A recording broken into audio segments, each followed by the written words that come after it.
just seen the draw for the opening round of the Boylesports.com derby.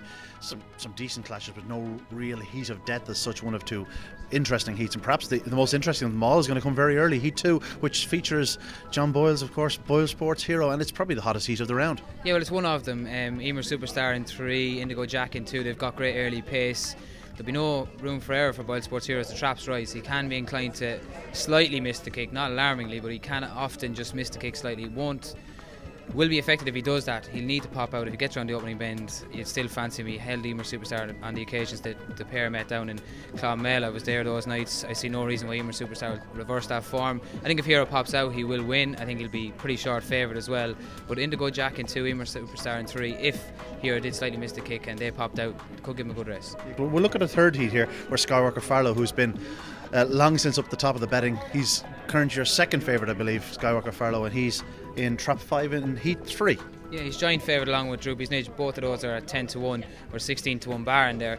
Tyre Nathan is definitely the one I'd be inclined to say will give Skywalker Farlow the most to do, but similar to Boylesports Hero, I just think if Skywalker Farlow minds himself around the opening 2 bends, he's not got great early pace. That will be my problem with the dog, but I think if he minds himself around the opening 2 bends, he'll just have way too much class for them. Tyre Nathan is the one that I do think will give him the most trouble, but I just think Skywalker Farlow, with that experience, Easter Cup winner here, I think he'll be the one to beat. Of course, we look then to heat 9, also on Thursday night, of course, and this features our grey friend Ballymacvic, the recent Champions Stakes winner. He's getting old, but he has despite being an inside seed, he's actually well drawn in 5 with a dead inside runner in 4. Yeah, local Edward will definitely move in. I'm cheering for Ballymacvic, to be honest. I was talking to Liam Dowling down in Tralee when we sponsored the Race of Champions, and I was chatting away to him and he was pondering over retirement, and we had just a brief conversation, but I said no way would I even dream of retirement. He owes the Dowling family nothing. He's running as well as he's ever run, in my opinion.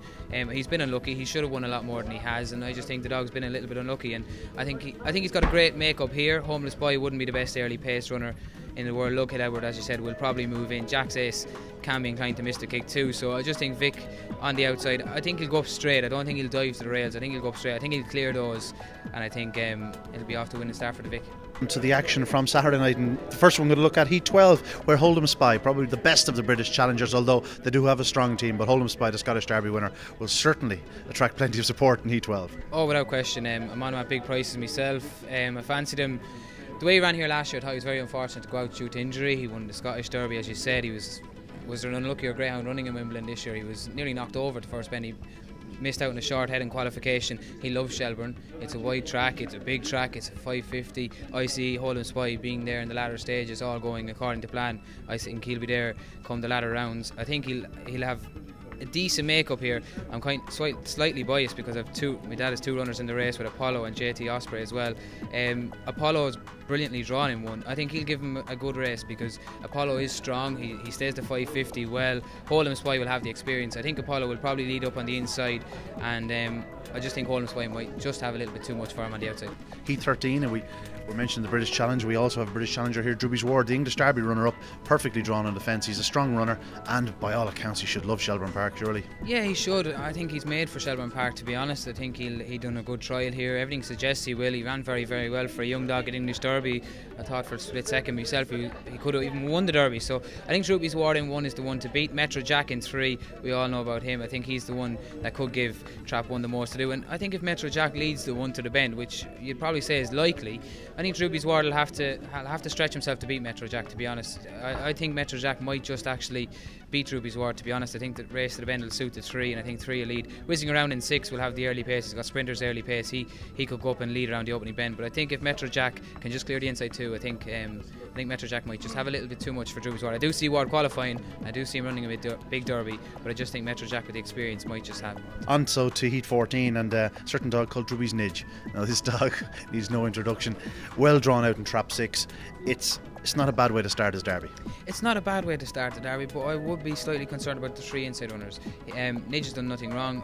Is there anything in the derby that can beat Nidge when he does everything right? I'd be sceptical. I think Nidge is the fastest Greyhound in the derby. That's just my own personal opinion. We all saw the night he got beaten was the night he missed the break. He can't afford to miss the break because Barnhill Turbo in 3, Killinane Baby in 2, and Barefoot Arthur in 1. They're no slouches.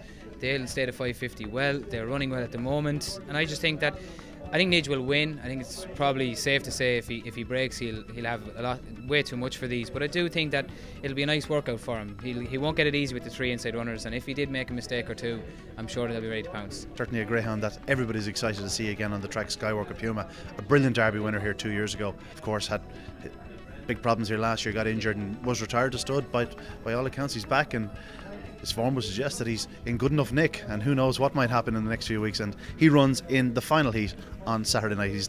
I suppose it's probably a perfect way to finish off the round. It is, and it's going to keep the crowds here. To be honest, I was pleasantly surprised when I saw the trial in the race and post when I read it that I didn't think he'd come back. I didn't think he'd anything to prove. Clearly he's been working the place down at home, because I'm sure Matt and Francis wouldn't have brought him out of retirement if they weren't fully 100% that the dog is what he once was. A patch of what he once was will be good enough. There's question marks there, which would be hopeful. Yeah, more than hopeful. I dare say Matt and Francis, they brought 1 or 2 back in the past, the likes of Farlow Melody, and they weren't wrong then. So let's hope that they're right and Skywalker Puma does himself justice. Yeah, it would be brilliant. It would be absolutely brilliant to see Skywalker Puma, because then you have the Vic in there as well, Toyer Sugar Ray. You've got great dogs in there, and then you have the up and coming pups, so Droopy's, Nidge and the like. So it's a great mix between the elders and the younger dogs, and it promises to be a great Boylesports Irish Greyhound Derby.